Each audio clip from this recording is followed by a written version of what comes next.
What's shaking, everybody? My name is Ross Mandell. I'm coming to you guys live today from Delray Beach, Florida, with Scott Woolley Studios.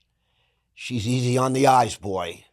We got a real treat for you all. They call her Carmelia Ray. I guess that's because her name. She's a red carpet host. She's done the Emmys. I mean, you're going to see her at the Academy Awards. You're going to see her at the Sundance Film Festival. I just want you guys to know she has so much on her resume. I couldn't do her justice, so let's just jump right into it. Camilla, thank you for coming in. Oh, thank you for having me. I'm really excited. It's so nice to see you. I guess Dr. Monica hooked us all up. Is that right? Yes, Dr. Monica. Shout out to her. She's amazing. Shout out Dr. Monica Vermani. I hope you're well. I hope you're freezing in Toronto. She is. Apparently there was an ice storm just recently. So it's so cold right now up it is. north. It's nuts. That's why you're here, right? Correct. Okay. I'm from New York. I was always coming to Florida, but I got married and the wife came. I brought her down here to Boca on vacation. And she goes, why would you want to go to New York? Yeah. Doesn't matter how much money you have when it's 18 degrees. Do you go back to New York ever? You're cold. I haven't in a minute, because I've been detained against my will, allegedly. Okay. But I love New York. Amazing. It's where I lived since I'm 20 years old. Still in your voice. I lived there from 20 to in my 50s, always had a place. The last 6 years I lived there was in Trump Tower. Okay. So we always lived nice. I was a good earner. But this is about you today, Carmelia. Okay. You're a natural. You see how you naturally take over? How you flip the script on me so quickly? It's not often that I'm on this side of the table. I get it. It really is. It's going to be interesting weird. today. It is weird. Now, I want to say you're actually a stunning woman, and you have a stunning young daughter who's 27, which shocked me. My son is even he's handsome as heck. I'm sure he is. He's turning 21. He looks like a handsome Brandon Lee, and between Filipino Justin Bieber, he's also there. My kids are half British Irish, but only because my daughter decided to take a 23andMe test. We had no idea because when her dad was adopted from Montreal, Canada. So we didn't know what was in her DNA. So she decided to figure that out. So she's only 49% Filipino, 51% British, and Scottish. Wow. Yeah. Wow. Yeah. That's pretty cool. I did 23andMe because of my daughter. Okay. And it turns out I'm very rare. What is it? I'm 99.7% Ashkenazi Jew. Wow, and they said, 90, that's nothing what they else. said. Nobody is over 99%. You're in a fraction of 1/10 to 1% of the You're world. like the rarest commodity. I'm a pure Jew. I hate to say it. That means everybody hates me. I got no love, but that's just the way it is. So and that's exactly what it read out on your 20. Oh, yeah, but I have I'm like 0.01%, 0.01%, 0.0. Something, yeah. But I'm like 99%. Like, it's just so wild. Hey, that's and great. my kids have that too, like 50% Ashkenazi Jew, and then the mom is Italian. You spoke to my wife, Stephanie. Yes. She's lovely. Lovely. Now, it came about you're Filipino, right? Mm-hmm. Filipino. And, Filipino. Born in the Philippines. Oh, you were born in the Philippines. Yes. Tell us about. Well, I wasn't in the Philippines long. So I was born in the Philippines, early 70s, and my parents immigrated when I was 3, so mid 70s. I have an older brother and a younger brother, so I'm the middle child, only girl. 2 boys. So I grew up a tomboy princess, my whole life. The princess. They all looked after you. I was never a princess. Really? I was a tomboy. We grew up in the projects of Toronto, How did you end up in Toronto? That's the destination my parents chose. They probably didn't have a choice, maybe. No, and that's where when Filipinos migrate, usually somebody else is already there. So I recall my Tito Sammy. Everyone's a Tito or Tita, even though they're not related to you. It's similar to Latin culture, like tío, tía, everyone's a tito or tita. So it was my dad's childhood friend, a school friend, and we stayed with him for a little while until, we were on our own. So I was raised in an apartment until I was 14 and shared a bedroom with my 2 brothers until I was 4. Top bunk. Top bunk? Yeah, top bunk. And you shared a bedroom with your 2 brothers? Shared a bedroom with my 2 brothers. That's how I grew up. Very simple. That's nice. Yeah. It's a humble beginning. Very humble. You're look what you've done. You've become so super successful, and you cut such a beautiful paper. How are the brothers doing?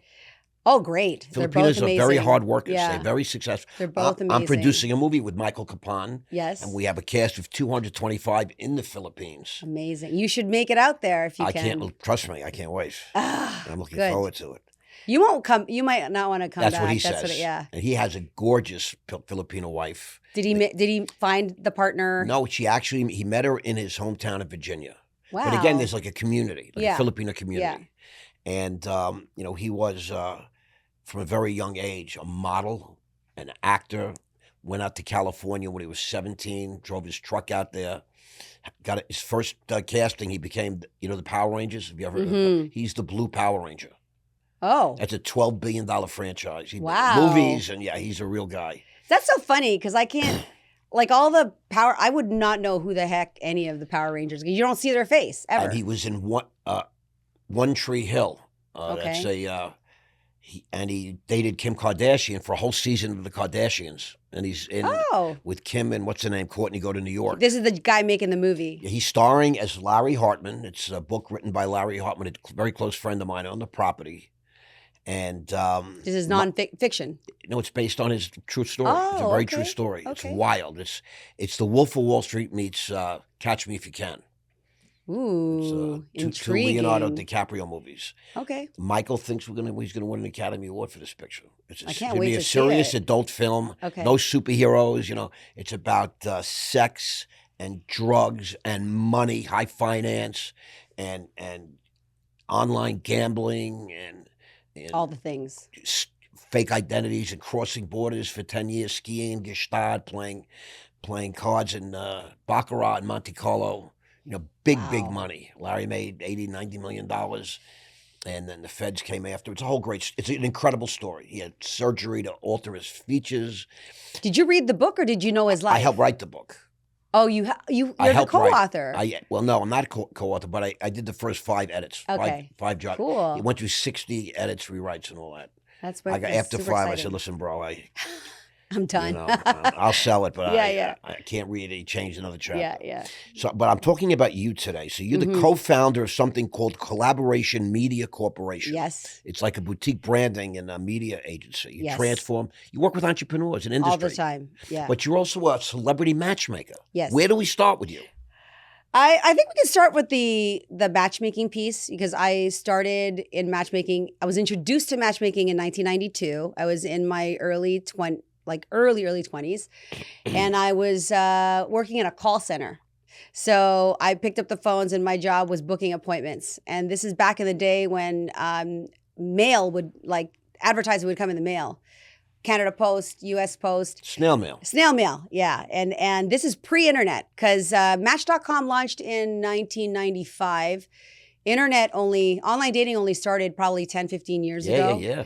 And I was literally dialing a phone. But what I discovered was that I was really good at talking to people and asking questions. So I built my entire career on asking people questions, closing sales on the phone, warm calling. It wasn't a cold call, but I could cold call. It didn't matter. Working with the leads that were difficult and nobody wanted to call and they hung up on your face. But I was just really good at converting people into wanting to learn about the opportunity. And then I was breaking sales records and just gift of the gab. And then I was a young hotshot and they would fly me to all these other matchmaking companies to teach them what am I doing and saying that's getting people to want to come in and learn more. And I was just at the base of everything, and that's my new word, I think I'm going to own that word, is curiosity. I've just always been an inquisitive person, and I've never struggled to to ask the next question and then what's the next question, right? I'm a digger like you. That's what you said. I'm gonna dig, and I'm okay. And I'm holding back to want to ask you questions because I'm just taking this on. But yeah, that's in my DNA. I just love to ask questions. You're a communicator. I am, yeah. I had to learn that, though. I wasn't always as open and as vulnerable. Being raised by Filipino parents and having the structure that they wanted was educate. You had to go through that path.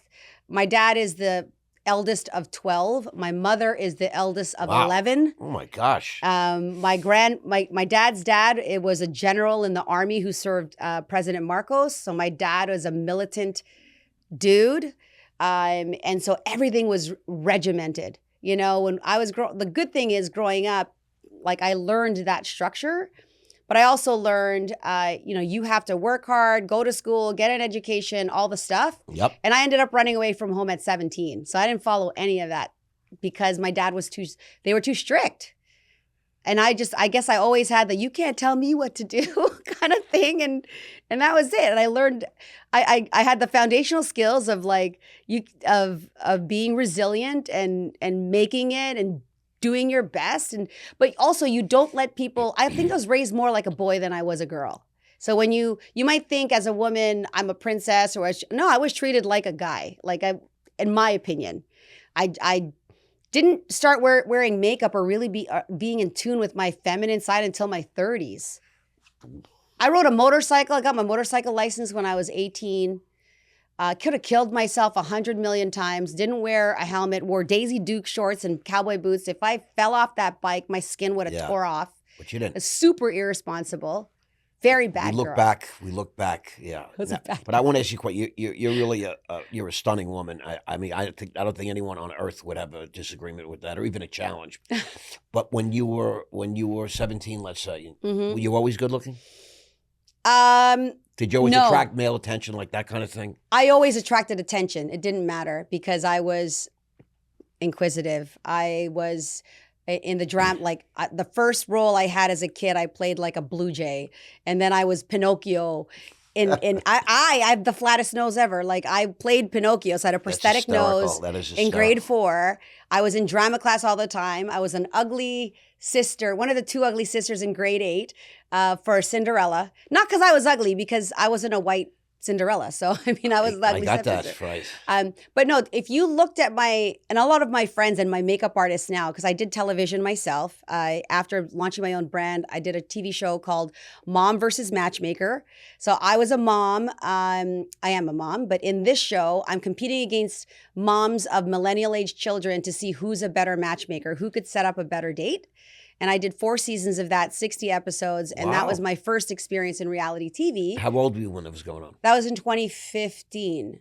So 10 years ago. Yeah, 10 years ago. Okay, so that's pretty recent. Very recent. You were already a substantial I woman. built a brand. I built a brand as a matchmaker. In 2010, I broke off from the dating service, met a guy who said, you know what a blog is? You've been doing this 18 years. Why don't you do your own thing? That was unheard of for me because, again, being raised in by Filipino parents, you don't become entrepreneurs.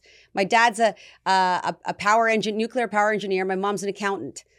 You know, but professionals. No, everybody works 9 to 5. But highly educated professionals. Yes, but the idea Not of me, entrepreneurs. no entrepreneurs. So when I was working at the dating service, my dad for years were like, "You're a pimp." Like he just didn't acknowledge that I Fancy had pimping in an odd way. Yeah, well, to him, Fancy pimping. Yeah, fancy pimping. A very well paid pimp. Let's just for a Pimps make money. professional Don't pimp. listen. Yeah. But yeah, that's the educational piece is, you got to do things a certain way, and I think I just never followed the norm. I always did my own thing. So let me ask you. I have a friend named Steve. Yeah. My age, 68. He's a millionaire. Okay. Got several $1 million. Retired. Trades his own account. Dating. He's looking for a matchmaker. He Okay. calls you up on my recommendation. Says, Carmelia, come highly recommended. My friend Ross, you met on his studio. You did a nice podcast. I saw you on social media. How does this work? Can you help me? Okay. Let me give you the fast Reader's Digest, right? Of course. Like, obviously, before I can help anybody, I would sit down with them. But they'd probably fill out a form on my site like any other matchmaker. Correct. And on that form, like you have any lead capture form, I'm looking for certain criteria, and I want to see, like, is this person in my wheelhouse? Can I help this person? What do they look like? What are they looking for? So what they look like is one thing. The demographic, is he Jewish? Is he black? Is he tall? Is he all the physicality? Right. And then how specific is he? Is he like what's the age gap? Is he want to date a woman his age or 30 years younger? Like, the nuances. It all comes into play. It all comes into play. And then if I decide that I can work with this person, then you can work with a matchmaker for either a period of time or a number of matches. Right. We either decide I'll work with you for 6 months or 12 months, or I'll provide you X number of matches over a certain period of time, right? Typically it's a service. So I understand. Yeah. So we'll work together for a period of time with a guaranteed number of introductions. And in that process, I provide him with dates. And I typically like to work with people who are across national, not like I'm in Florida, I want to meet Florida. I prefer to meet and match people who are to have no geographic boundary, like entrepreneurs who can travel and things of that nature, because it's just easier. I think if you're not confined to 20 kilometers, 50 kilometers, it makes it easier. Well, it's easier for you to get a population, right? 100%. There's a bigger, not sample size. There's a bigger demographic, population. You got a hot girl in Ottawa, and you're gonna hook her up with some guy in Miami. In fact, a lot of my matches have been for people who are not in the same city, but they're living parallel lives. They just haven't met. That's the whole point of using a matchmaker. Is you're tapping into their network. And from my research, I mean, someone gets paid 25 grand, 50 grand, 100 grand. Yep. I mean, 100%. If you have that sort of reach. The average, 25,000 would be like a minimum typically. 15,000 if it's like coaching, or 3 months, like a shorter period of time. I got you. But 25,000, and there's services out there that charge upwards of 150, 100, real money. 150. Real money. Yeah, real money. Like a deposit for a home. Yeah.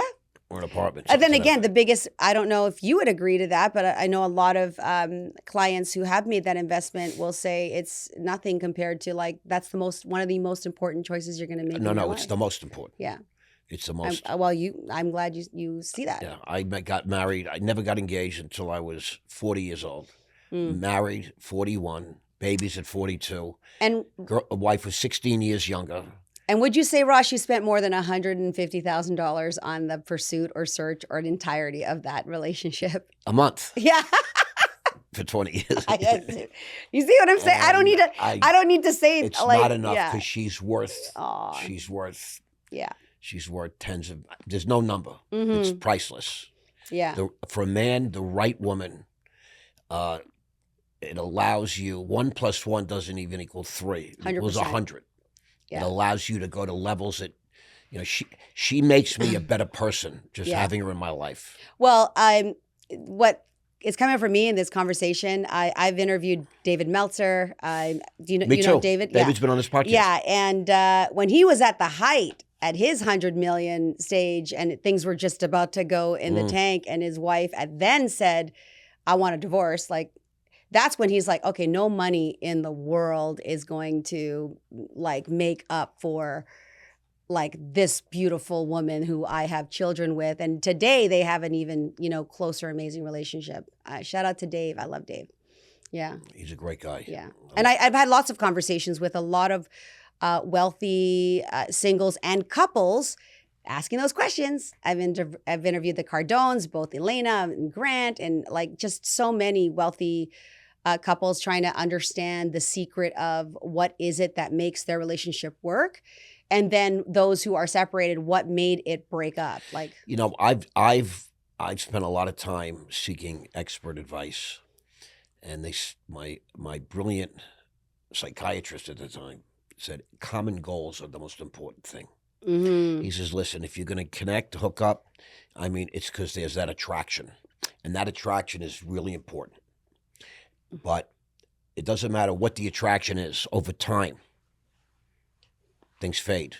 Sure. And people will inevitably drift apart. But if you have common goals, you're always drifting in the same direction. Yeah. And so it's a parallel. So you always have an opportunity to reconnect, rekindle, that sort of a thing. And I've learned that in my own circumstance, even with prison and indictments and jail and all the different things that happened in my life, we're still drifting in the same direction. Yeah. It's about family, it's about kids, et cetera, things of that nature. So I think it's really what you do is critically important, And I go back to the famous movie Fiddler on the Roof. Yes. Matchmaker, Matchmaker. You know that song? Yeah. That's Matchmaker, Matchmaker, make me Isn't that a great Yeah, movie? it's a great movie. Isn't that a great scene? I saw the show too. Yeah.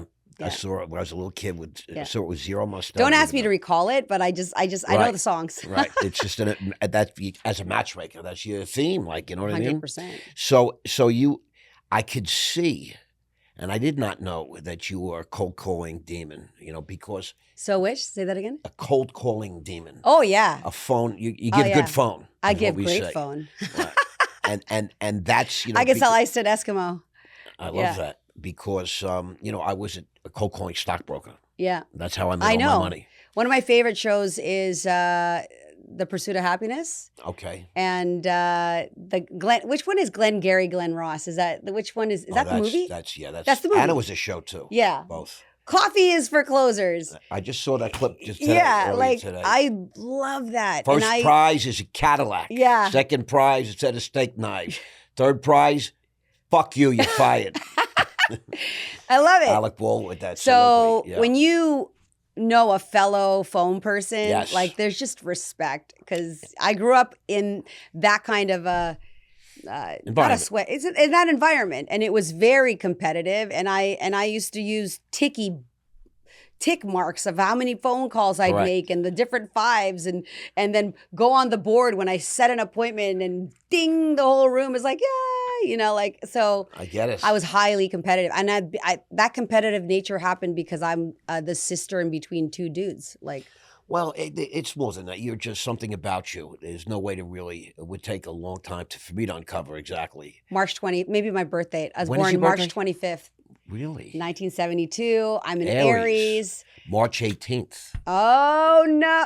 Is that the 1950. cusp? Pisces. You're Pisces. The cusp is right between us. Yeah. Because my younger brother's March 15th. He's a Pisces. Yes, the Ides of March. Yeah. Beware. He's one of my best friends. So we get along. We get along. That's really But nice. you know what? I hired and worked with a gentleman, shout out to Neil Mason, and he is I'll call him now a PPA evaluation expert. So personality, and astrology all together. And I worked with a numerologist as well, like a feng shui master. I had a business partner. What a woman. Yeah, I had a business partner that said, before we do anything, and he's Asian, you need to meet Paul Ing. And I'm like, why is that? He goes, I don't do business with anyone until they've had a reading. Wow. So I did the reading. Tough guy. It was $450. This was like what? In 2007, I did I forget, it was over 10 years ago I did this reading. That's a lot of money and I didn't even know I wanted to do business with him. Did you refund the money back? He should at Oh, least give hell you back no. the It was money. an amazing experience. I got to learn I about understand, myself. and that's, quite a... And we do business now. He started my 2 not-for-profits. Like, we don't do anything okay. unless he doesn't do that. And I respect that. And I thought it was cool. Yeah. And my curiosity was like, what's this about? I got to do this because I've never done this before. So the beauty of, and I don't know, do you believe in the woo-woo kind of stuff? Like, have you done the, okay. All of it. I love that. When you said numerologist, Yeah. I don't even want to get into it. Yeah. I've studied all these things in depth. You have the CEO brain. You are not impulsive at all, supposedly, okay? Where I'm on the very opposite of that. I'm like, go. It's one of those do it and apologize later kind of thing. I'm that guy too. Yeah. I'm that guy too, but I am thoughtful. Yeah, and like big brain, visionary, seeing the whole thing, and I can see like 6 months in front of me or 3 months. Of course, I'm a vision 3 years or 5 years or whatever, but I'm mainly like today, now, and the next immediate. Let's make it happen. Yeah, Let's go, baby. Let's go. Hop on my motorcycle, Yeah, my let's go. Daisy Dukes. Yeah, exactly. I would have been on that motorcycle right with you. Oh my God, I was dating this guy who was 6'5" back when I was riding this motorcycle, and his knees would be like up to here. It was insane. And I rode my first bike. It was a Yamaha Virago. Wow. A 450 Yamaha Virago. It was not a big bike at all. Yeah. That's so wild. Yeah. I can't even imagine you as a youngster going around. I'm looking at your daughter now. I'm saying I thought she was going to say, I was thinking she like in school still. So at her age, I was a mom with her. Like I had her at 26. Wow. And looking at her, thinking, man, I had no business having a kid. Right. At that. We look back. That's why I waited till I was 42 to have a kid. because Oh, I'm still a child. yeah. I can barely take How care old of are your myself. children? I have a 25-year-old daughter Okay, so who said to me today, Dad, stop sending me your videos. I don't want to see them. that's honest. And an hour before that, she's like, Dad, I need cough medicine. Can you drop everything in your life and just bring me some cough medicine? Yeah, Uber. Well, You can do Stephanie that. got on the phone and had it delivered 20 minutes later. There you go. I'm You can do thinking about anything. having to go run to the store. Yeah. But meanwhile, it's the one that tells me an hour later, stop sending me shit, Dad. Yeah. That's hilarious. And it wasn't as nice as I just made it sound. Yeah. But, and I have a 22-year-old who I had a lovely conversation with this morning. Mm-hmm. And she's in law school. She just finished her first semester. So they're both out of the home, or Yes, okay. yes. Wow. Well, yeah. That's and, great. And so 25 and 22. Skylar is a technology recruiter, cold caller. Love LinkedIn. that. She brings in $30,000 a week to this business. They pay her like $250. Did you train her, or is it in No, her DNA? Well, growing up with me was like a training. Yeah. Yeah. So yeah, You my know, kids heard me on the phone closing deals all the time. All the time. But yeah. you know what? I went away. She was 14. Okay. It was very traumatic. I was a very big public figure in town, and How long were you away? I was on television all the time, newspapers, Mhm. Boca Magazine, my house. Yeah. 9 years, 4 months. Wow. I did 7.5 inside, Okay. and the rest was like in home confinements and all that. That must have been a It was relief. brutal. Yeah. But 14 and 11, my girls were, and poor Stephanie was, just buried with, all these different things. Does it seem like a lifetime ago, or is it still like raw for you?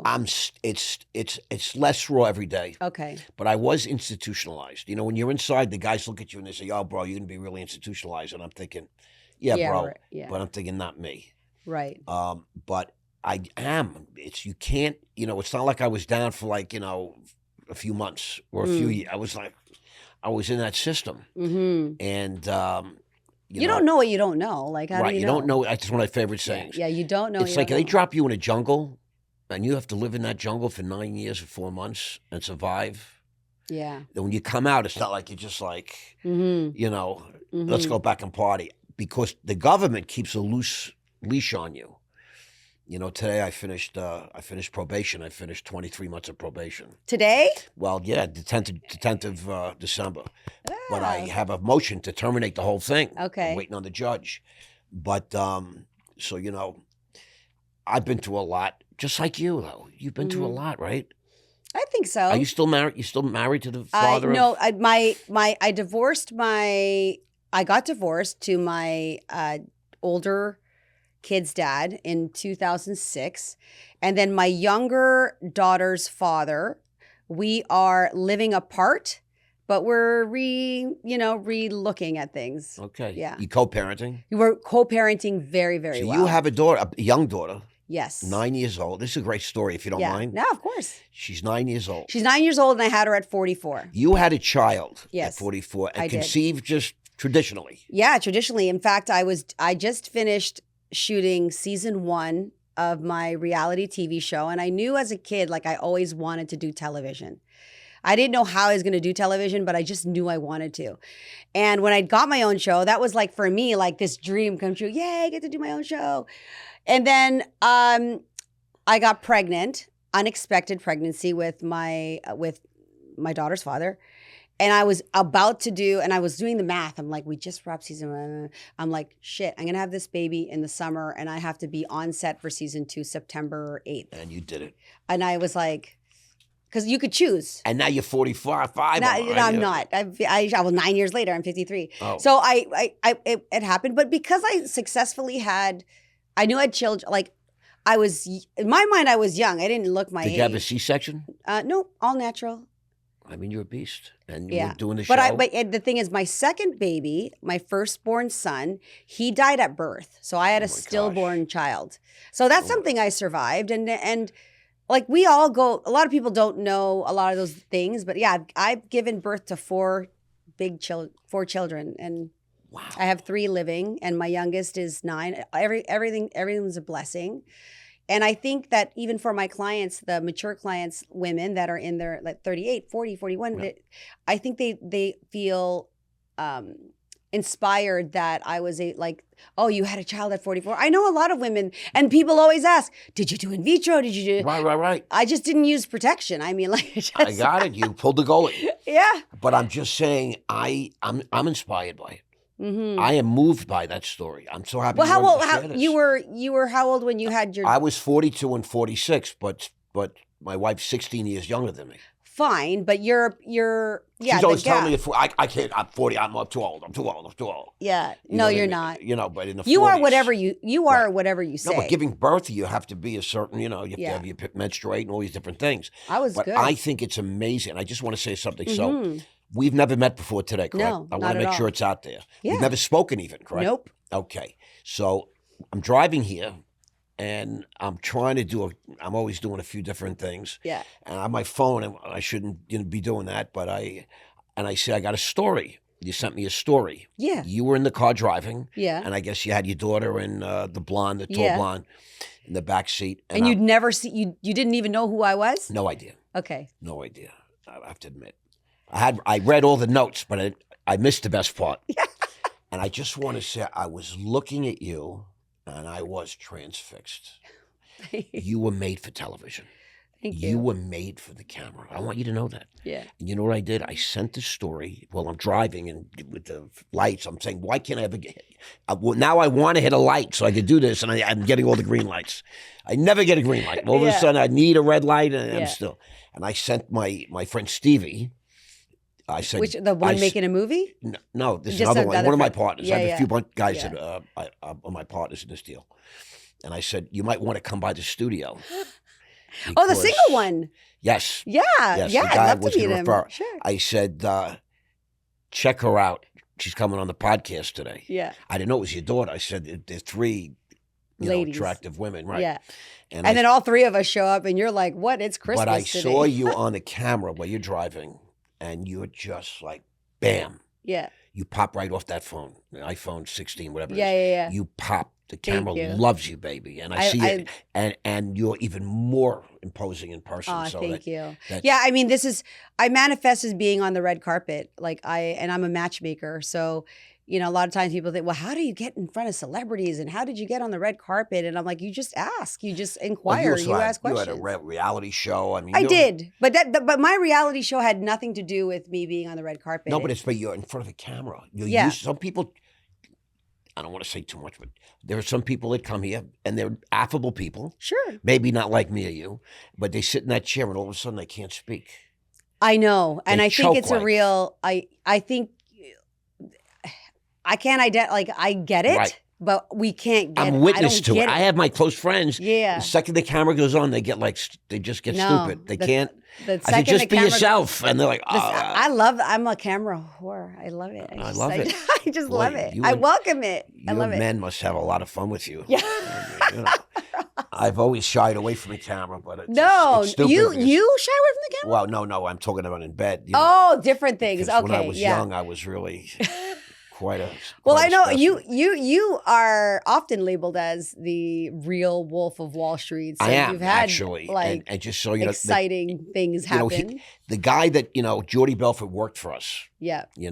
We paid him $1,000 a month when I was making $200,000 a month. Wow. In 1986, 87, and I was making millions. He was a trainee, Mm-hmm. and so in 1996, Mm-hmm. the Wall Street Journal came out with a big story on me, the biggest story they ever wrote on anybody in history. And then in 2005, Forbes published a story, "The Bad Boy of Wall Street." Mm. Jordy Belfort in the movie The Wolf of Wall Street, there never was a story called The Wolf of Wall Street. He made that up for the movie. They took it from my story. Wow. So you know, and people know that. Yeah, yeah. So now everybody wants my story. Yeah. So I'm negotiating that. I think Because I had a real story. I was really a Wall Street guy. He was a thief. Yeah. He taught young men how to steal.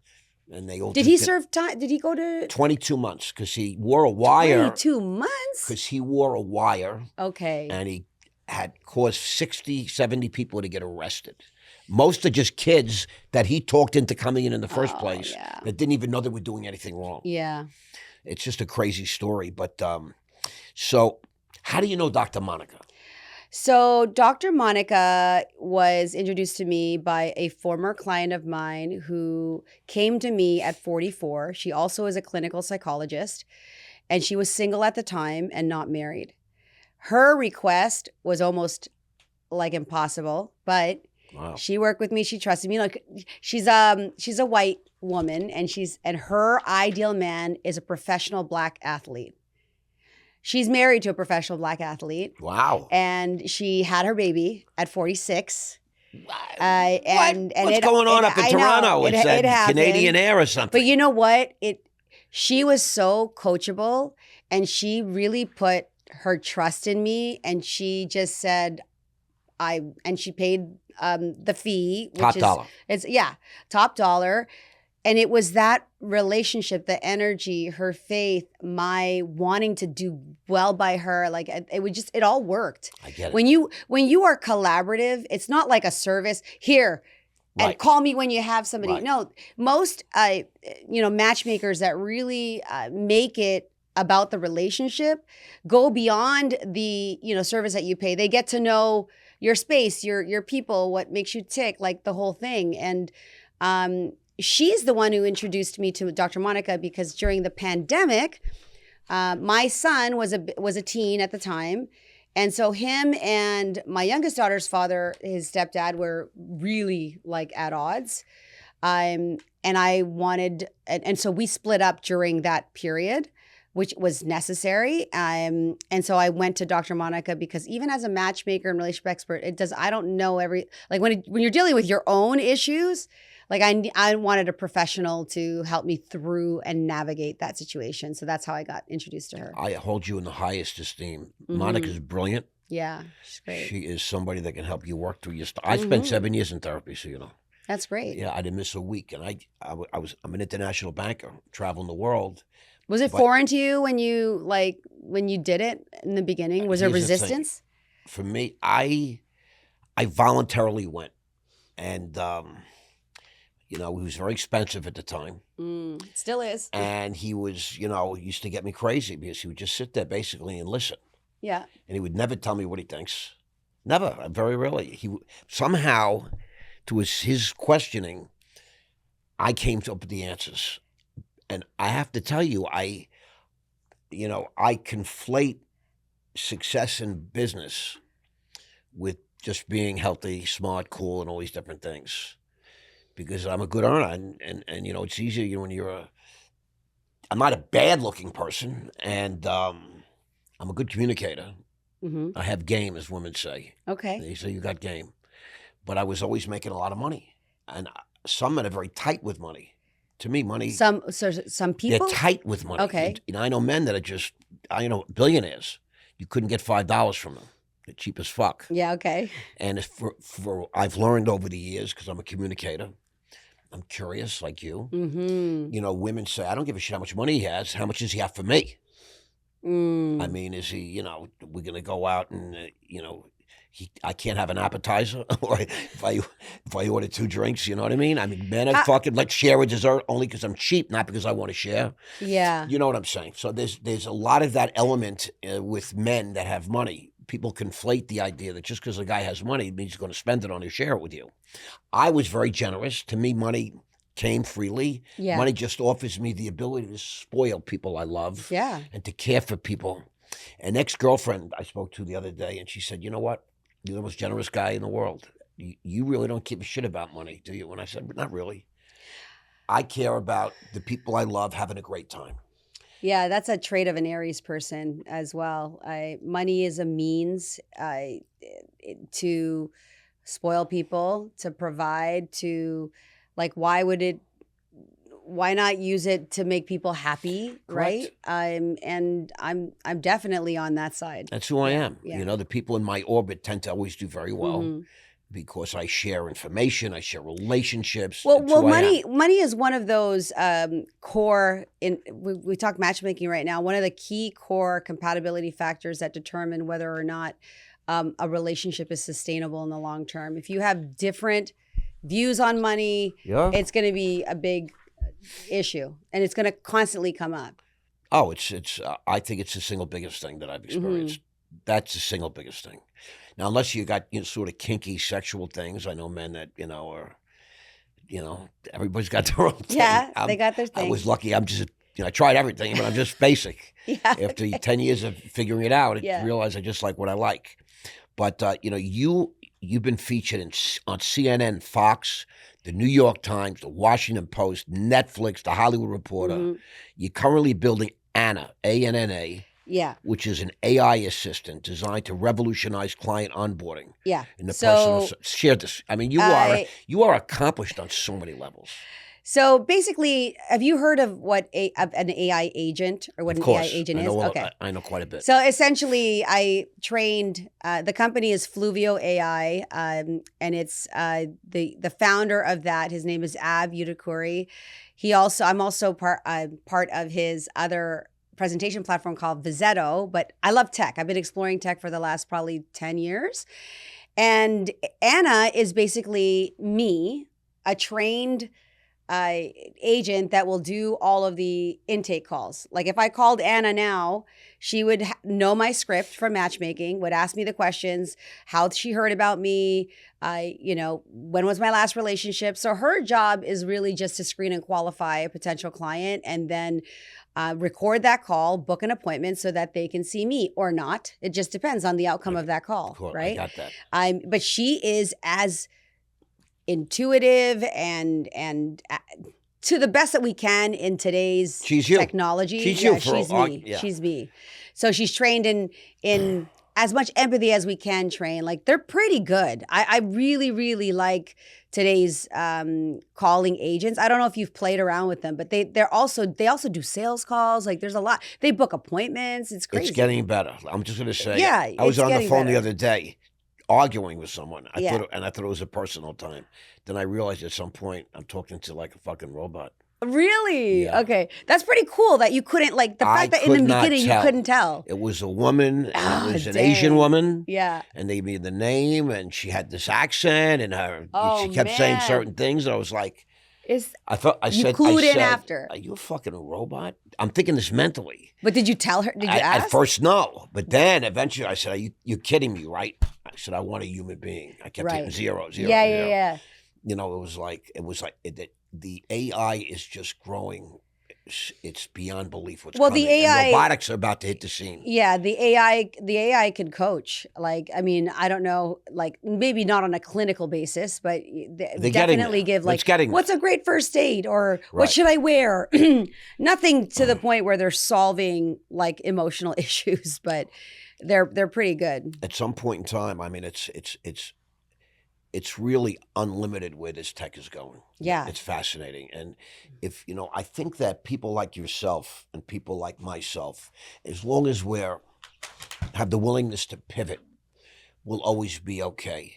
But a lot of people are not going to be okay because if you're not a communicator, if you're not a salesperson, if you're not a people person, that's it. they're going to cut you. These companies are laying off 10,000, 10,000, 30,000. You got robots, you got AI, you got, all this tech coming. And people are in trouble, I think. I teach finance and currently? Yeah. Okay. I help people. I coach people. I have a mastermind. I have an online curriculum, a few school. Well, I mean, you could practically teach. Now, you mentioned you're building a media company. I mean, I think now today, I went to I go to a lot of tech conferences, and for the first time, I went to Web Summit Vancouver. So Web Summit itself, you heard of this conference? So Web Summit is the biggest tech conference in the world, and Web Summit Lisbon is where it started. So there's like 70,000 tech companies that come to this massive conference. I took my daughter to Lisbon there, and I'm always invited as a media person to just do interviews. Right. So I went to Web Summit Vancouver, and there on stage, I forget who it was. It was traditional media. I forget who. Maybe it was Newsweek. Some big players in the traditional media space and print, and they were talking about the concept of brandcasting. Have you heard this word? I have. Okay. So for those who don't know it, and I love that we can talk about media because we're brandcasting right now, right? 100%. This is a podcast. And after, we're going to brandcast on, this is going to be redistributed on whatever platforms, whether it's Twitter, LinkedIn, Instagram, TikTok, the All of whole them. thing, all of the above. But we are brandcasting, and you're here highlighting me, and in the same breath, when this gets on my channels, they're going to learn about you. So it's a mutually, if you do it smart, you two people that are interesting and that have Collaboration platform. is really everything. That has been I would say if there was a secret to my success in relationships and in business, it's always been collaboration and relationships. It's the communication piece. But yeah, so I think brandcasting, for people who want to find another opportunity, it's helping and supporting people in the space of content creation and media and branding. I think that's also a big opportunity for people. Yeah, I think, I've been trying to teach people now. Remember, I'm in prison. I got out January of 24. This year? Less than 2 years. 24. Oh, okay. January 24. January 2024. Next month will be 2 years. Now, was that January 2024 from your home arrest or from the prison? I was released from home confinement for a year. I got out January of 23. Okay. But I was locked in my house. Right. So I have an apartment I kept in Sure. Boca for many years. I'm staying in that apartment all this Okay. time. It's like a hotel room for me. Okay. It's $2,500 a month. It's got pools and tennis courts, but for me, it's a 1-bedroom hotel room, really. Right. And I'm still doing there now? Yeah. Okay. I'm still on this probation, they call it, special supervision. Okay. And so I'm not totally free. Sure. And I shared with the government what I'm doing, all these things. You know what I mean? They know the whole And they're thing. cool. They're cool with it. Yeah. They want, they say they want me to do this and do that, but on the other hand, they keep a nice leash on you, and that's over soon. But I'm sure. I bet you're just gonna blow the door. I had it for the first time in my whole life. I had like a timeout because I'm going, doing what I'm doing. I'm a doer. I'm not just. Yeah. I'm much more. I'm a good talker, but I'm a much better doer. I Okay. get things done, right? I'm one of those guys that wake up every morning. Let's go. That's just who I am. I'm up at 5 this morning only because Xfinity was coming in this morning at 8. So I had to get all my stuff done before the technician got in, just because I'm so crazy that way. Yeah. And I looked at the world, and I determined that for the first time in human history, 8 billion of us are connected. There's 8 billion people on Earth. Yes. But because of technology and satellites and brilliant guys like Elon Musk and Mark Zuckerberg, we're all connected. The problem is we've been separated by language, right? There's over 100 languages. Who knew this? That's solved now. Well, With that's another thing. With those freaking glasses. Right. Well, forget the glasses. I'm Like- part of a beta test program. And so my content is automatically translated on Instagram and Facebook into Hindi. Now? Right now, for already 6 months. Portuguese So my voice too and then. Spanish. It can All be. of us. Yeah, well, this Oh, will be. you're... They translate. I had to opt into this translations program. Ah. It's like a beta program they have. So the Ross Mandell podcast is that? Or well, no, this is, yeah. It the will clips be. will, no, the Okay. clips will be. Okay, the clips will be. But I put the podcast, we're on YouTube, Spotify, Apple, and they don't offer that yet. Yeah, okay. But everything you do with Facebook, Meta, Threads. Well, that allows you to grow virally. Listen. So they told me about a month ago that in 2026, within the next year, my content will be distributed in 105 languages in 160 countries. Wow. And so now we're really all connected. We're not separated at all. Like you're a little kid in Malaysia, you're going to open up, your phone and you're going to see this magnificent woman on your phone in, whatever they speak in Malaysian, and you're already in Hindi. Love And that. so young men and young women across the world will have the ability this next year to become fans of yours. Let's say follow you. Yeah. But the point I make is, why would you want to be in any other business in content creation and personal branding? So now you're seeing all the big boys coming out, even the movie stars, everybody's got a podcast, everybody's doing personal branding, everybody's trying to get into this game. You have been doing this pretty much your lifetime, Yeah. and I'm doing this for the last couple of years. And it's growing like wildfire because someone like you're spectacular, and you have a great story. And Thank you can you. tell it. You got to tell it. right? You're not Yeah. dead wood. No. You're interesting. You're entertaining. You're animated. It's cool stuff. Well, thank you. You know? I mean, we can talk about that because, like I said, I think like-minded people or people in the entertainment space or personal branding space, we get it. I don't think everybody gets that. So I feel really blessed that we get to interview cool people for a living. You know? Yeah, we get to as part of it. Anyway. I use the podcast to meet people that I might want to do business with. Yeah. Only you don't research your guests. You had no idea. I have 10 pages of research. No, I know. That's cool. But when I tagged you, but you know what? Do you manage your account? Because I think you did follow me yesterday, so you must have somebody did, or maybe it was Stephanie. We have clone. My phone has got a couple of clones out there. Okay, and they yell at me when I start posting and doing things. Well, I'm coming to your podcast. It's like you're following, and I'm like, oh, cool, you followed me. Follow you, and I followed the other guy. But that's why Mike. That's why I tagged you.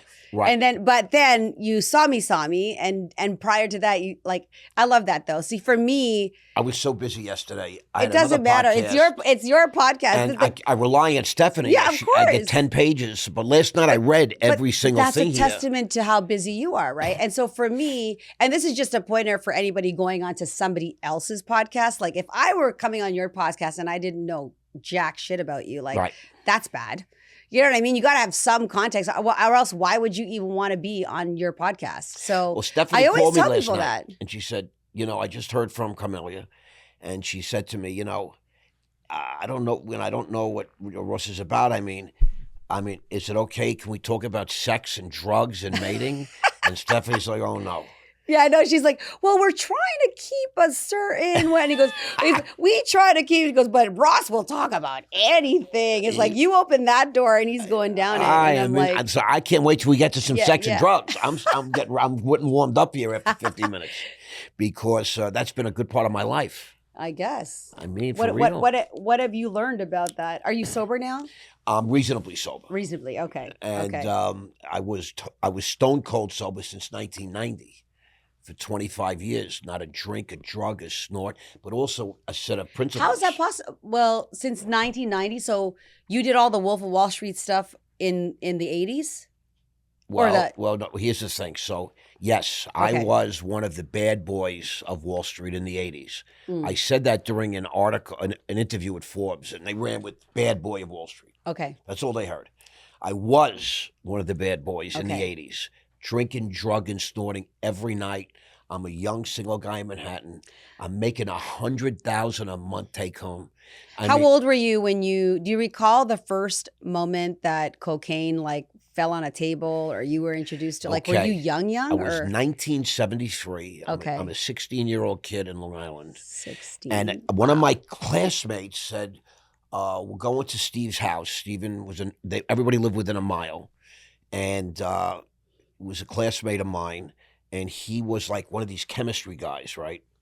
And he had this lab, and we smoked freebase before I ever snorted cocaine. Okay. He actually cooked freebase. He was also a teenager, or he must have had access? He was 16. He was 16 years old. How does a 16-year-old get access to cocaine? Well, because he had older brothers, I think. Okay, but this was in 1973.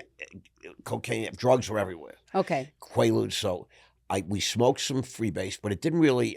I mean, it was wild, but I couldn't even compute. I had only had a few times. I had a few drinks. I was drinking. I got drunk once or twice. I got sick, but I smoked some pot. But then my father passed away in 1973. It's part of my story. Okay. And then I just didn't want to feel anything. And from were you really close to your dad? He was my everything. Aww. It was my North Star, right? So everything was to please him. I was a great athlete, great student, good kid, the whole thing.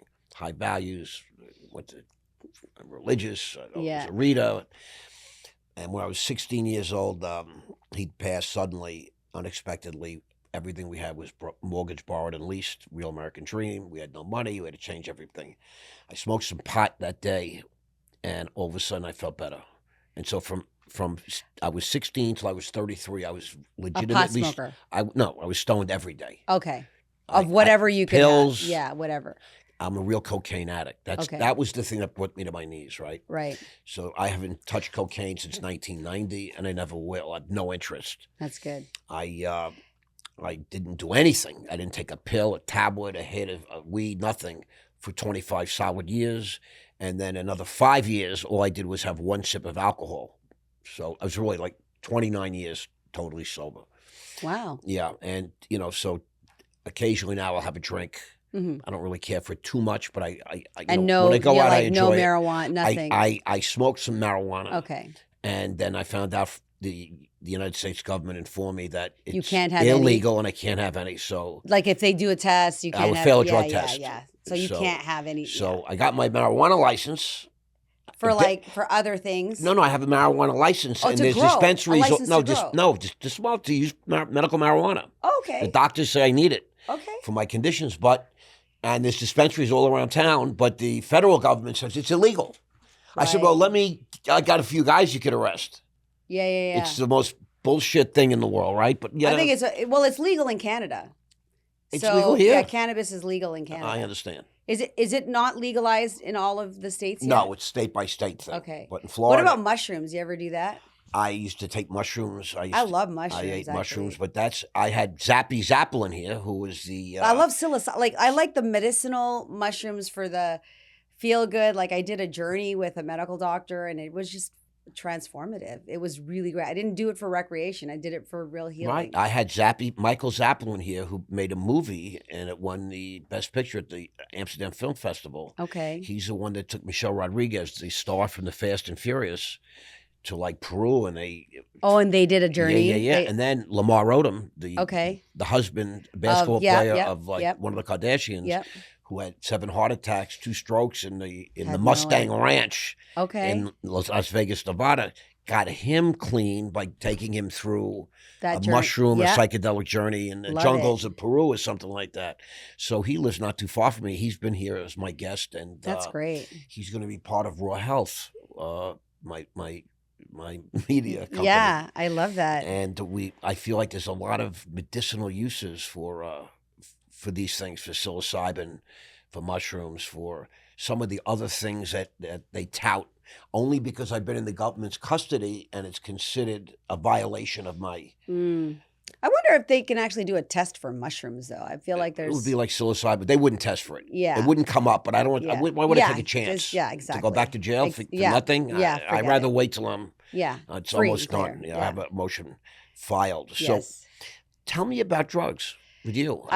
So my first experience when I saw drugs, like I saw cocaine when I was like 23, was somebody, it wasn't, it was never really rampant until probably in my 30s, where I was, party scene. This is, even pre-children, but it was when I was working, and I think that I'd experimented with drugs while I was making it my excuse, saying, "Oh well, I need it not for sales, but you're in that environment where everybody's like high performing and like I don't need sleep, and you're going out and you're entertaining, and I just got in the world of it, and so that's the only drug that I would say I had tried that was probably a challenge for a couple of months, and then I was just like, I can't do this because it's expensive. You lose sleep, you can't right? sleep, you can't sleep. I felt guilty. So it's been a while. But drinking, I've had my moments with drinking because I'm in such a social environment. Right. And I realize now at my age, I started to realize that like I might actually be allergic to alcohol. I think we all are. No, like, I mean, I'm the kind of person that will black out. That's a bad scenario. And it doesn't I can't wait to take you drinking. Now it's getting exciting. Now everybody knows. No, the good thing is I'm surrounded by a lot of amazing people. I don't go out without a trusted person because of that. My daughter and I go out. Like, it's dangerous for women. I have daughters. It's very dangerous. I have daughters. Yeah. They're friends. Yeah. People get raped. They get drugged. So it's crazy. Once I passed 50, I think I took health and longevity and wellness and all of those things much more seriously. And when you are working with there's 2 different crowds. there's a high level crowd that if they're still partying and drinking and all of that stuff, then they just don't give a crap. Like they're going to live that fast life and they don't care if they like the consequences aren't really like there in front of them. And then there's the other group. It's like they've been there, done that. They want to live as long as possible. They're now into peptides and health and wellness and all the things. So like I've completely eliminated my circle from the ones that are interested in partying to the ones that are like Mike Rador. He's completely disciplined. He's no drugs, no alcohol. Identify it's poison. Like it's such an extreme, not an extreme. Like he's extremely character based, and so it's much easier if you're going to be addicted to anything. I want to be addicted to a healthy lifestyle versus anything else. That's so. And I have children, and I having a 9-year-old at my age is the biggest motivator for me. I want to meet her children. Correct. So I want to be around a long time. I from my take on you so far, is that like me, you can be pitched. You're open. You're open to experiences, and you've lived life, and you've. I always like twist my rubber arm. Right. Like it's just like, but I'm much more.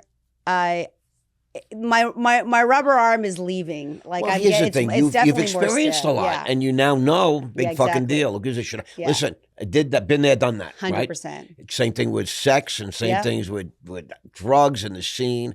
As we get older, we master this journey they call life. Yeah, I'm not enticed. I'm not in like, oh, I need to do that. Well, you could always your type. You could always be pitched, but I might flirt with it. It's not as enticing as it once was. No. And you are not as pitchable as you once were. No. I'm just saying, with the right people, you never know what the hell could happen because it's all about the experience. That's what life is. There has to be the element of safety and like what I have to live with, what everybody has to live with is their choice and the consequences of the choices they make. And I know sometimes you're in that, I don't give a crap. I'm going to do this bad. I'm going to do this bad thing or I'm going to do this great thing, right? So, sometimes you get in a mood. Yeah. We're all just people, right? Yeah, we're all people. That's why they put erasers on pencils, right? Yeah, exactly. It's crazy, right? Exactly. Because once in a while we just say, fuck it, and we're prone to make errors, and that's just part of being human. One of the things that I think is pretty cool is that you're in this matchmaking type business, right? This people business, and you've traveled a little bit in the fast lane.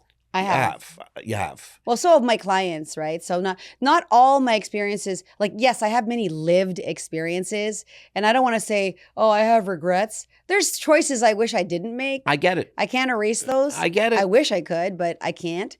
But it also allows me to be with somebody when they're saying something and I'm reading something, like I was actually there. I get it. So it's a very different. You can be with somebody and bond a little more when you can when you have that shared experience. 100%. Yeah, that's my experience. I get it. It's not from watching a documentary on Netflix or someone read it in a book or you heard it from your girlfriend over coffee. You've lived it. So, like, what is the wildest, most over-the-top request a high-profile or celebrity client like ever made? You know what I mean? Is there some kinky people, some wild people? Oh yeah, I've been propositioned a lot. Oh, I'm not that. I have no doubt. Probably today. Today, every time you leave the house, I have no doubt. But what is some of the wildest stuff? Okay.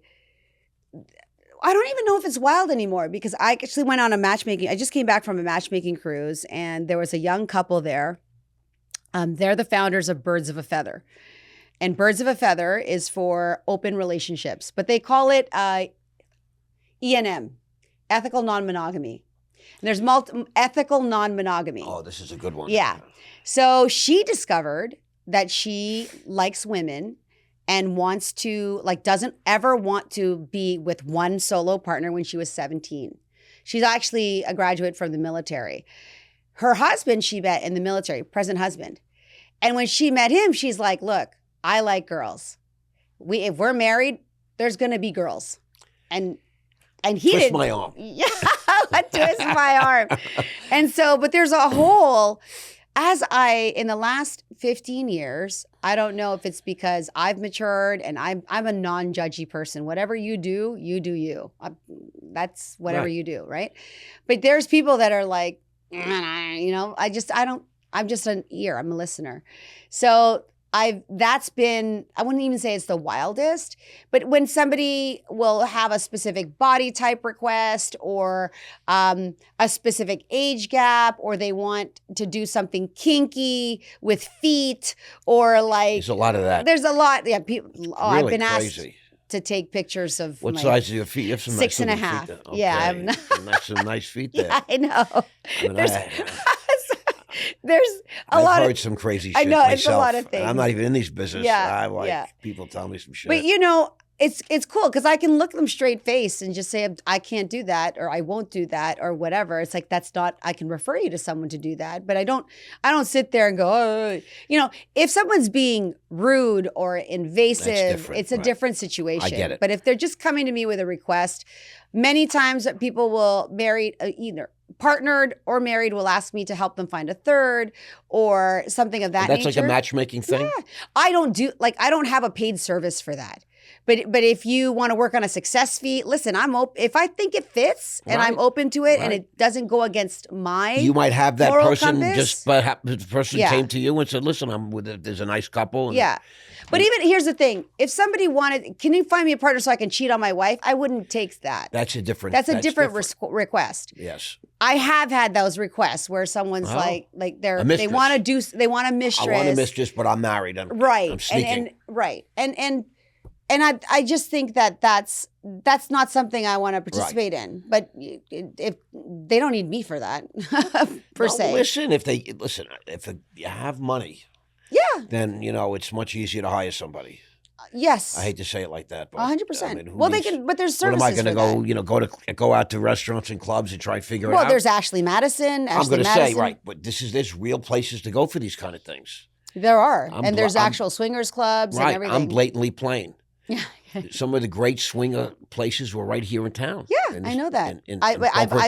I've researched it for a client because he's in a partnered relationship, hired me to find a partner, found a partner, a younger partner, who then said she's into that lifestyle and then asked me to help him find places that were safe. And I did that. So I didn't have an issue with it because they're both consenting adults and they wanted to have some fun. And, it is what it is. It's not, they're not hurting anybody. It's real stuff. Yeah. But I So yeah, you can check out Birds of a Feather if you want to. I can't even. I heard of this furry thing. You familiar with furry? Oh yeah, the furry people. Yes. I met some furry people when I was in prison. Are they around? No. Like, do you see people walking around in costumes here? I figure in Miami that's like normal. I think that down here it's when I met a guy in prison that was talking about it. I'm like. He could see I was like, but do they get Amazon parcels in jail like that you can wear a furry suit? No. Oh, you're not allowed to. Okay. Are you kidding? I don't know. Federal government? No, this is prison. Okay. You can't get anything. You can't get a hamburger. Okay. But he was looking at me like, you don't know what furry is? I said, no. Yes, people who dress up and they identify as the animals and have sex. Yeah. So I always wanted to bang a squirrel or something. I mean, and he was explaining, and he was like. Bro, this is huge. Yeah, it's big. And he's telling me about all these. But so is Comic-Con and anime and like you can dress up wherever you want. But sex with animals is a little. That's different. I don't know that when you say furry, I'm talking human people wearing fur. Humans get dressed up as animals. Yes, but the purpose of the parties is to have sex. Yes, but not real animals. No. But like a woman will dress up like a rabbit. And the man wants to have sex with a rabbit, but he's dressed like a gorilla. I don't know what. Yeah, whatever. I'm so uncool in the furry world because I don't get it. I love animals. You should interview a furry person then. I can't wait. Stephanie would kill me.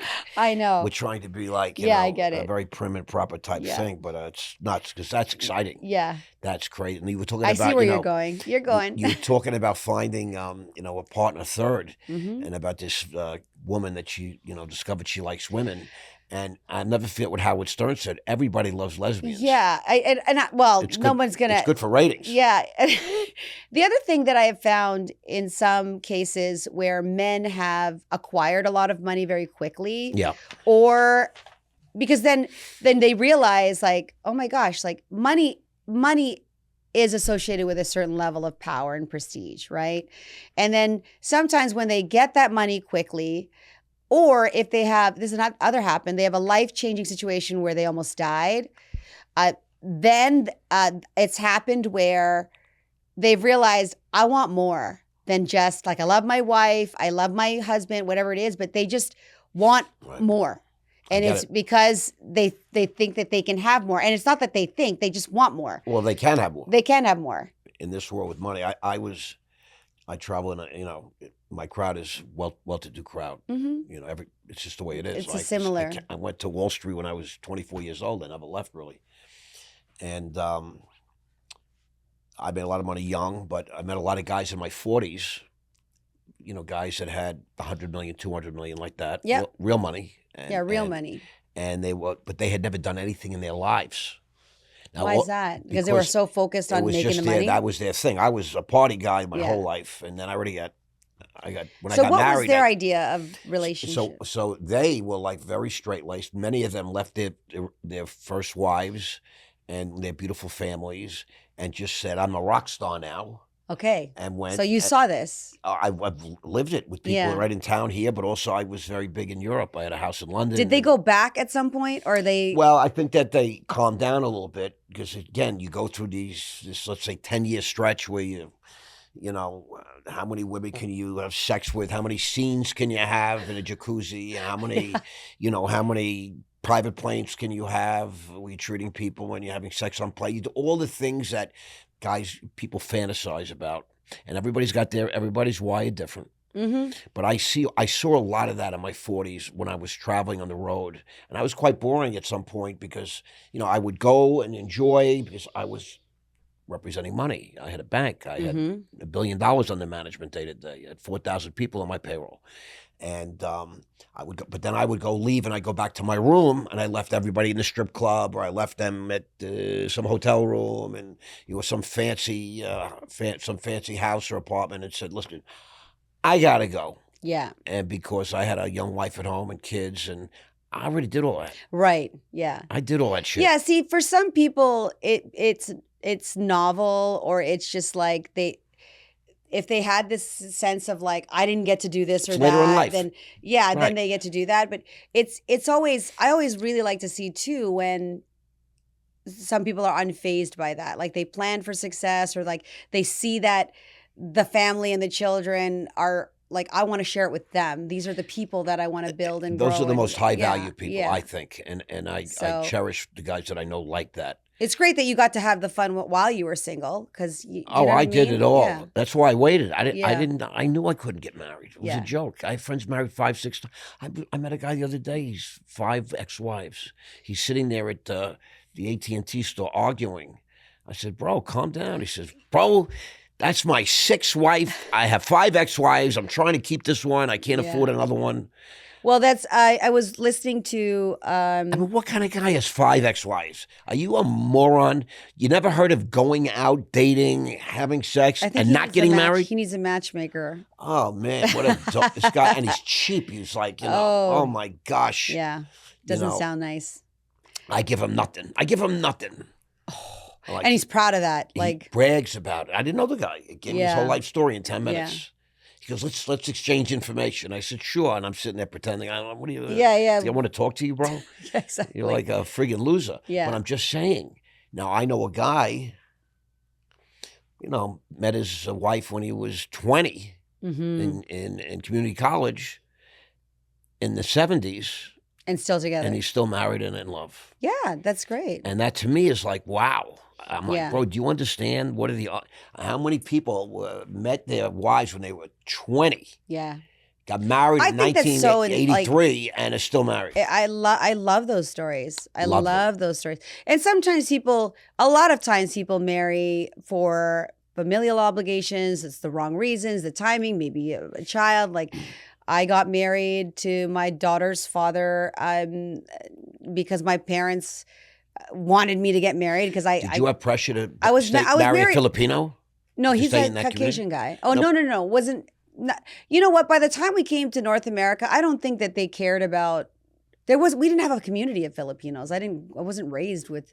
But they were two Filipinos. My parents were, but they moved to Toronto in the projects. Right. So we lived with, it was half Italian and half African, like not African, blacks. Like Right. we don't call Canadians, we don't call Black Canadians African American. We just call them Black. Right. Like Jamaican. I don't know. Adulting There's in lots of America is so Jamaican. stupid. Yeah, it's all so stupid. So I don't think that they had that expectation because we didn't live in a situation where I was around a lot of Filipino people.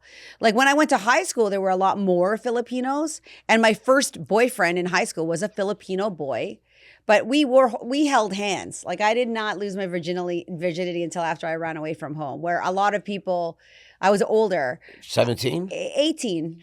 You're the second woman I met in 2 days, one day, 24 18. hours that told me that story. And then my friends, the innocent ones, they were having sex in grade 9. 14, 15. I know. I never heard of a woman that made it past 15. I'm 18. I'm in shock. Yeah. Boy, you were... I made up really? for it. I'm shocked. I bet you did. That's the thing. That's what happens, though. That's what happens with people that are a little late bloomers. I was banging away at 15. That's so, I mean, I know, and it's odd. And when you look at, now, when you're a parent and you see your kids, you're like, you better not be banging at that friggin' age. Right. Like, I believe that when my son has a girlfriend and he's been with her since like 3 years. So he probably got serious with her when he was like 18. And then I remember having this conversation. I'm like, Brandon, are you like sure? Like you need to like, I'm not encouraging him to break up with his girlfriend, but I'm like, I don't know that she's going to be like your forever person, right? And he's like, Mom, I've been through the ringer, Mom. Don't worry, Mom. Like That's what he tells you? He's like, I did my thing, Mom. You know, and I'm like, oh my, I don't even want to know that young you did people your are very thing. funny. We were funny. You know, I was very funny. I thought I knew a lot of stuff. Well, he's a good-looking kid. I have no doubt. Listen, you're a beautiful woman. I You can't imagine wait till I you. show you what my son looks I can't like. He's imagine a you with well, you said Brandon Lee. Yeah, Brandon. He's very handsome. And I can't imagine you with an ugly man. So yeah, you must have magnificent genetics. Yeah, I'm very I lucky. mean, your daughter She's stunning. is a gorgeous woman. She's stunning. I thought she was I thought she was 20. Yeah, no, She's really good looking. Yeah. And she's the way she represented herself. I'm so digital marketing. Yeah, But, she has her own business. When my She has a mother digital travels, marketing I always agency. travel with. I said, "You're a pretty smart girl." I took her to Paris for her 18th birthday. She's traveled with me everywhere. I dragged her here. Boyfriend? She must have boyfriends. She's had boyfriends. She has a boyfriend. One boyfriend. One boyfriend now. She's always been a relationship person, and she's a Scorpio. November 18th. Oh boy. Yeah. I know Scorpios. I know my. She's so sweet. She's very sweet. I'm so lucky. I didn't want to have kids. No, I was terrified to have kids because I grew up in an era where our asses got beat. Like I was spanked and like my dad, like. Yeah, rough. We could have called child abuse services today, right? Oh today. yeah, by today's standards, like my butt was black and blue. Like we'd get the spanking, the belt and all that. Oh yeah, the whole thing. Like as a kid. Now, did you ever put celebrities together in your matchmaking? The guys that like to get beat up a little bit. No, never. No S&M stuff. No, not to my no. There's been people that are kink, but there's nobody that's done that. And I met a gentleman. Oh my God. I met a guy that I didn't realize what a sub was, but he's a sub. Right. And so the things that he was requesting me to do, and that like the way he referred to me, and it was all new territory to me. And I'm like, I can see you in a pair of high black boots, patent leather boots. I do that on Sundays. I bet you do. Sunday You've mornings. been there with your Daisy Dukes, right? Yeah. I see that. Yeah, it's crazy. Yeah, and some of the most powerful men in the world go for that kind of thing. Yeah, you don't know. I mean, that's why the you book. Would never know. What's that? 50 Shades of Grey. Yeah, that whole book. Yeah, I just watched the series. Well, she was, he wanted subs. He wanted slaves. Yes, but also too, he in the series that I watched, it looked as if he had he actually admitted that he has an issue with emotional connection, Right. right? Like, so in their I think they played on that psychological factor of the fact that it was for him very difficult to be close. And so he used the dominance in that situation to get what he wanted, an element of Correct. control, but always like no kissing or like, Right. because that's way too intimate. The rules. Yeah. I read the books. Did you? Yeah. I bet you the book was way more The fascinating. books were the movies were actually terrible. So what do you think of the psychological, like what's your take on the guy, the gray guy? Like, was he messed up? Well, he was. Power In the- control? in the books, he was seduced by an older woman. That's right. Okay. And so she was the dominatrix. And she introduced him, yes, and for a young boy. And but he was her slave then. correct. And so it's just like they say, I hate to say it, that men that abuse children, 95% of them were abused. Sure. And so that's what they generational know. trauma. That's whatever. what they know. The sexual. Yeah. That's what they know. They were taught that was forced on them. And many of them, when you're a child, and that's happening from someone that you know and trust, whatever, you get excited sexually because that's what they teach you. You're groomed, right? That's the word they use even. And so that's how you get off. And so you chase that. Well, It's a horrible thing. In my work with Dr. Monica, what I discovered too, as a young girl, there was an experience I had that was locked in my brain that I didn't know about. Okay. And what was really interesting is those, as you said, those experiences that happen that you are aware of, you can kind of tell where it shapes your behavior in your choices as a teen or as an adult, right? But when you are unaware that there was something that happened and then you're behaving in life a certain way and unaware that it's because of this situation, when you discover it, you have this aha, oh, fuck, oh, damn. But you kind of wish you knew that because there were certain times, and I always passed it off that I was a guy, like I thought like a man because I had two brothers. Interesting. I always said that a few times just today. Yeah, because if you grow up thinking like, I would say if I grew up being more the avoidant type, wouldn't let people get too near me, and I had the very like the alpha. I was never bitchy. I was never ever bitchy, but I wouldn't get close to anybody too much. Because that would mean that I'd put myself in a vulnerable situation and then I'd have to care. And if I care, then I'll cry. Now you're weak. And then I'm weak. I get it. So when I always thought it was because I was raised by a militant dad and I had an older brother and I was around boys and I always get along with men. Meanwhile, it was something else, Something traumatic happened. Something traumatic in my childhood that had me look at, like, not trust people at a subconscious level. I get it. And then put me at distance with people at a subconscious level. So never feeling this sense of like, my safety and security is all on my back. So when you live that way, you don't ask for help. I had to learn to ask for help. I understand that. You don't ask for help. You don't. When I was 33. You suffer in silence. Because amazing. you put all this shit on your back, and then you don't let yourself grieve. When I lost my baby, I didn't cry. Like, I did not. I cried in my journey. I cried in my later in life. I cry now when I think about it. But during that time, I think people would have maybe called that shock. But I think I just trained my brain to not feel anything bad, and it came from that memory of like, oh, something really bad is happening to me, and I'm going to pretend it didn't happen. You were a child? Yeah, I was a kid. So you just like 5 to 8. Yeah, you just sort of like, they say you leave your mind. Oh, I left it. You leave your body. It was in my Like it somebody was in my has head. your body, but your mind goes literally out of your body. But if you didn't, I love that I know it now. I think all things happen for a reason, and the timing was whatever. And at the time when I found that out, when I was 50, my daughter was 5, so she was the exact same age. Wow. That I was going and I couldn't even look at her without like having a breakdown. And she would ask me why I'm crying, and I'd say I'm just so happy. Right. I would tell her that I'm just so happy. Right. But I just related to the little girl not being able to say Feel. no or You'll deal feel. or to You're feel. helpless. Yeah. You're helpless. And it's not your fault. That's another Yeah. thing that you have to learn through therapy and all these different Yeah. things. I always was like hoping I had an issue. They would ask me, and I just couldn't explain some of my behavior. It's just not. It's I just who couldn't.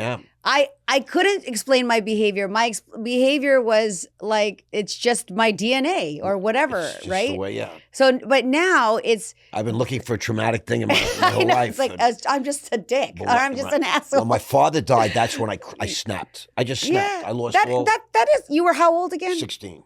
You're still in your formative years. Right. I'm sure your therapist would have told you that. I'm a You're child. you're a child. And then I used drugs, alcohol, Yeah. addictively. Well, I ran away from home at 17. So did I, though. When You I know looked that? when I looked at my kids at 17, I'm like, these guys aren't going to survive any Correct. fucking where. At that, What you did.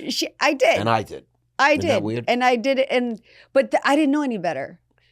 I didn't have a choice. You just live with your environment. Like you just didn't have a You choice. just made moves. I mean, you Yeah. know, you're that kind of gal. I Yeah. mean, listen, like a ride or die gal. You really- I'm that person. You get shit Yeah. done too. Ride I mean, you or know. die. Yeah.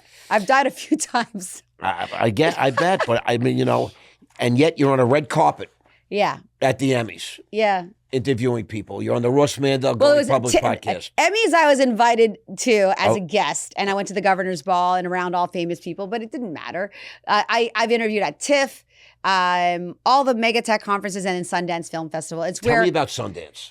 so Sundance is in Utah, and actually this January will be the last time Sundance will be in Utah. It's going to Colorado next. Wow. So it's the Sundance Film Festival also has like an indie part of it. So Yep. it's also an indie festival. But TIFF, the Toronto International Film Festival, which we just did, is really where they say the movies that are contenders for Oscars will probably be shown there. And then Cannes, you don't actually interview on carpet in Cannes. Cannes, I did not go to Cannes when I could have gone to Cannes because it was just at the time in my life I was going through my like healing journey and I didn't do that. But I think I will definitely do Cannes in this year, whenever that is. But yeah, it's so much fun because you get to hear from the producers and the actors and the directors about whatever it is you want to talk about. But I tend to not talk necessarily about the film like you. I'm like more like, what's your morning routine like? People, like, what do right. you, yeah, like, how do you deal with stress? Do you sleep much? Like, what Right. app is on your phone that you love? Like, I ask more about the human than like love the that. film. Yeah, everyone's gonna ask them about the movie. Yeah, who I can read cares? about it and watch Exactly it. right. I want to know about them. that's great. It's Yeah. great, and you're so good at this. I can tell you're Thank you. you're a freaking beast. I'm like, Yeah. I feel like bullets are coming at me when you speak, and it's amazing. It's so great. You know, we've covered so much Yeah. ground today. Tell me what's going on with Carmelia today. What are you doing today? What's going on with you? What Well, brings you to Florida, first of all? I was here for my PR client, Mike Rador, actually, that will hopefully you'll have a conversation at some point. He's coming out with a new book called Man Up, and it's I Great think it's name. the Bible. Yeah, Man it, Up. it literally Man Up. That it's is a real name. I think you would love it. He also lived a bit of a Wolf of Wall Street life himself. Came into money after sold had an exit of a $300 million company in his early 20s, cashed out. Did all the things that it sounded like you did. Yeah. But then woke up one morning with, he'll tell you his own story, but just very fast track. 2 naked women in his bed, some random guy, and then sees his like beautiful daughter on his phone and is like 1 year, she's 2 now. And it's like, who is this dude? Like, I would he had a never moment. want, he had the moment. Like a white light Yeah, moment he had the almost. white light moment. So we have I booked him several podcasts in the same time because this is. We got to get him on the Ross Mandell podcast. I know. He will. He's already been vetted and approved. He's been vetted, yes. And I have friends here. My girlfriend Kimberly, I'm visiting, and Toronto's cold. It's freaking terrible. Yeah, so wherever I can, find myself in a warmer climate, I will. And the weather's been terrible here. Yeah. But if you're from out of town, it's like people are like, Yeah. all the women are wearing furs today, And it's only 70. Yeah, I'm staying at a former Happy Client's place. Nice. Beautiful property on the Isles there, and I helped him him find his current girlfriend. Wow. And okay. so the merit of that is like gorgeous home, and I'm staying there. And most of my clients are very like, they're super generous. We get along well. When you treat people great, they're gonna treat you great too. These are right? the people you want to be around. 100%. You know, one of the great things of being older, I find, is I choose who I want to be around. Even when I was young, and even when I was making big money, Yeah. I was almost like always around people like, you know, not everyone I loved. But as you get older, you curate your life, you curate your world, you curate the world you move in, and all of a sudden, you know, I'm in this sort of spot right now where I'm with people that I love, and that sort of love me, or at least put up with me. Can I ask you a question? Anything. Okay. Do you find that it's very different for people, but do you think the ego for men gets even bigger when they start to make like money, like $100,000 a month, like multi-millions? You think the 100%. ego gets bigger? 100%. Not that. I'm telling you. Yeah. Period. You'd almost. Yeah. Okay. You become what you make, what you earn. Mm. You know, I mean, I'll never forget when I was. I decided it was enough. I'm 33 years old. I've had the 17-year run. I went from having 35 million to owing $1 million. Okay. And I couldn't even go to work anymore. Sure. I went to rehab. And I had my interview with this counselor. Rehab because it was just crazy. Like your addictions. I didn't even want to get. I had no idea to get sober. I just wanted to go to a place for a weekend. Yeah. Okay. Where there was no open bar, no escorts, no limo drivers, because everybody I knew was a fucking. Did you have an internal like, if I don't deal with this, something's gonna go bad? Like, did you feel that way? I had a real bottom. Okay. Yeah. Right. See, my great denial was I was always able to make a lot of money. Mm. So people that cared about me would come to me and say, you need some help, this and that. And I'd be like, I made $100,000 last month. How much did you make? Right. So you always related it back to the Correct. money. And That was even your ego talking. Well, it was my denial. Okay. You know, it was, and when I went away and the psychiatrist said, so who is Ross Mandell? I said, I'm a stockbroker. He said, who's Ross Mandell? I said, I'm a stockbroker. I'm a trader. I'm a banker. He says, no, but who is Ross Mandell? That's what you do. I never knew there was a difference. So your identity was completely ingrained in you being a producer. At 33 years old. Yeah, you being a producer. That was it. Mm-hmm. That's who I was. You weren't married then? Nope. Oh, yeah. You didn't have children? Nope. I had a Cartier solid gold watch, and, you know, the 18-karat gold Panther at the time. Was that your prized possession? No, whatever was hot at the time. Okay. I'd just go and buy something by myself. It was like a treat. But my mother, you know. But the point is that I was entirely consumed. That was who I was.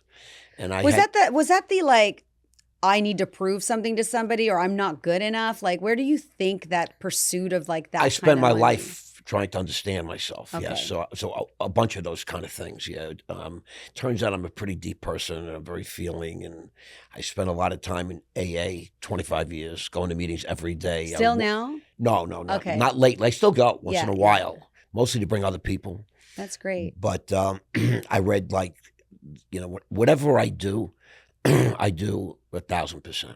So who's Ross Mandell? I'm digital. I'm a generous, caring, loving man.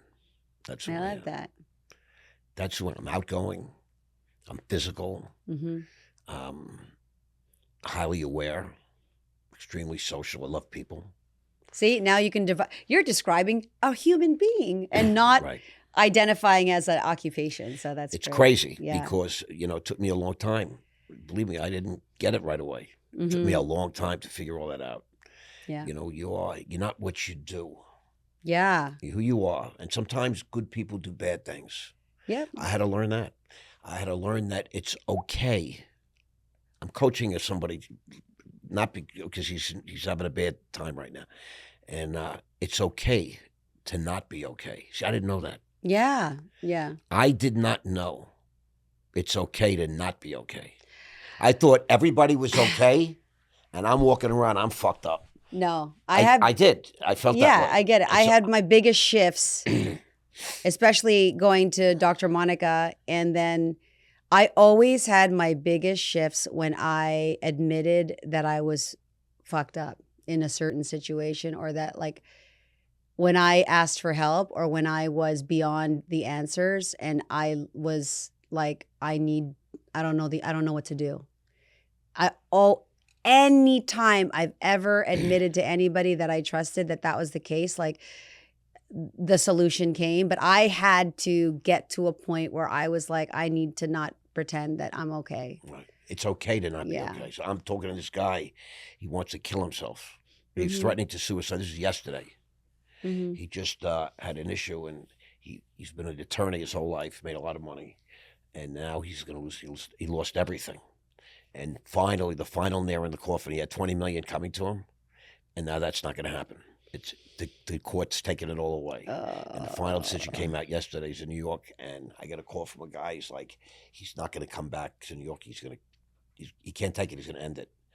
And here I am. People have ended it for less. Oh yeah, but to him, it's who he is. They're going to take away my condo. They're going to take this. They're going to take. I'm going to have nothing yet. A vineyard. It's all these different things. And I'm like, bro, the government took $65 million from me, but then took my freedom. I went to fucking prison. I'm behind the wall with animals for 9 years and 4 months. And you know what? I'm back. Guess what? Nothing to it. Thank God you finally hit bottom. Your last $20 million. Finally. Yeah. Now it's time to get back to work. He's a very talented guy, very smart guy, very kid, but still a lawyer. That's great. And he's like, he's literally going to kill him. I'm hoping he's not dead right now because I know him my whole life. Well, that's the first call you should make. But you understand the point. Yeah. Because now it's all about his money and his standing, and everybody should see that he lost all this, and it's a shame. And yeah. You know, I don't have any of those things. I don't feel shame. I don't feel my story's out there. I'm a wide open book. I love that. Yeah, I'm here to elevate you today and promote Thank you you and admire those fantastic legs and that beautiful smile. You know what I mean? The way you carry yourself, all these great things. I had to learn all that. I told you, from the projects, and like I usually am the one that's misbehaving and out of line, and you know, I'm being very composed right now. You're in very good company today. Thank you. I really apprecited being here. I'm usually the one in trouble and the one acting out. Yeah, that's who I am. You know. Well, I think you're behaving. Instructions today. You are. I don't care. It's your podcast. You can do what you want. Well, I think we went down. Anything else did we miss? Or John's my podcast warden. No. I just wanted to ask you two questions. Yes. I like to always end. So you said what you're doing now, which is great. You're so involved in tech. Yeah, I'm helping entrepreneurs with their brand development, media, content creation. I'm working with a beauty company as a brand ambassador. Like I've worked as I don't want to use the word influencer. I would rather say an ambassador of products or whatever, right? Like I've been hired to promote things that I like, and I'm working with an anti-aging doctor. So anything that's going to help elevate somebody's story. And then I've sat on a couple of advisory roles on tech companies and startups if they are interested in the marketing piece or again brand development, that kind of thing. How does everybody find you? LinkedIn, my name, Carmelia Ray, at Carmelia Ray on Instagram. That's Carmelia Ray on LinkedIn. CARMELLA. No, LIA. Carmelia. Oh, LIA. I'm sorry. Carmelia Ray. R-A-Y. CarmeliaRay.com. Is that your stage name or your real name? The last name is my stage name. Okay. I have a very searchable real name that I don't want anyone to know. Carmelia Ray. And you're on Instagram? I'm on all the social platforms. Facebook. Okay, terrific. YouTube. And that's the best way to reach you? Best way to reach me. Link me and LinkedIn, LinkedIn for business, DM me. How do people reach you? Is it same email? Way. Yeah. Well, yes, email too. I give out all my, I'm everywhere. Yeah. I have everything out there. But I want to ask you one last question. I'm going to get your number after this. I hope so. I just want to ask you one question. Yeah. 5 years from today, what can we expect for Carmelia? I mean, I'm almost excited to hear. 5 years from today, I think that I will be living not in Canada. Thank God for that. Yeah, I hate to say it will be. I won't say where the destination is. I just think that I will not be living in Canada full time. I will be with my older children doing something collaboratively, because my son's a web developer and digital marketer. My daughter has a agency. My little one, I can see her being her own talented person of some sort. She'll be 14 in 9 years. She'll know everything. Yeah. Right? I'll be working from my laptop or my phone and being involved in some kind of community project, hopefully. Nice. You know, I don't think my life is going to change as much, except I'm hoping I'll have grandkids. I love that. I really hope. My God, I'm so. And my older one's like, you're not allowed to babysit, because I have ADHD, so I'm like, sometimes I'm super forgetful. But if she's there, I'm allowed to be. I get it, and I'm like, I don't know if I can do that. You're gonna be the best grandma in the world. I think so. Cool, too. You're the cool grandma. Are you waiting? I'm dying. I mean, I know what it takes to make a grandkid, so let's go. Come on. I know. Well, guys, she now has a steady. I'm paying for the drinks tonight. Are they in relationships? They both have guys. Okay, so right now my daughter is with somebody that I think I can see being in her life for a while. Okay. And they'd make beautiful children. I hope he doesn't watch this. He's gonna be like, But anyway, yeah, I'm hoping that I'll be a grandma. A lot of people are gonna watch. A lot of people are gonna watch this. I'm just gonna tell you. Yeah. So 5 years from now, what's the day? I'm gonna put it on my calendar, and we're gonna sit together. I'm very interested to know. Let's sit together in 5 years from now. I'd like to meet you for a cocktail 5 years from today. Yeah, of course. I want to see that. December 10th. This will be a 5. I know. I don't care. I'm looking forward to it. Thank you for that question. I love it. Well, it's been really my privilege to have you here today. Thank you so much. Carmelia Ray, everybody. I want to get up and clap and give her a standing O, but John will kill me. Okay. So we'll stay in our seats. Thanks so much for being here today. Thank you for having me. Thank you.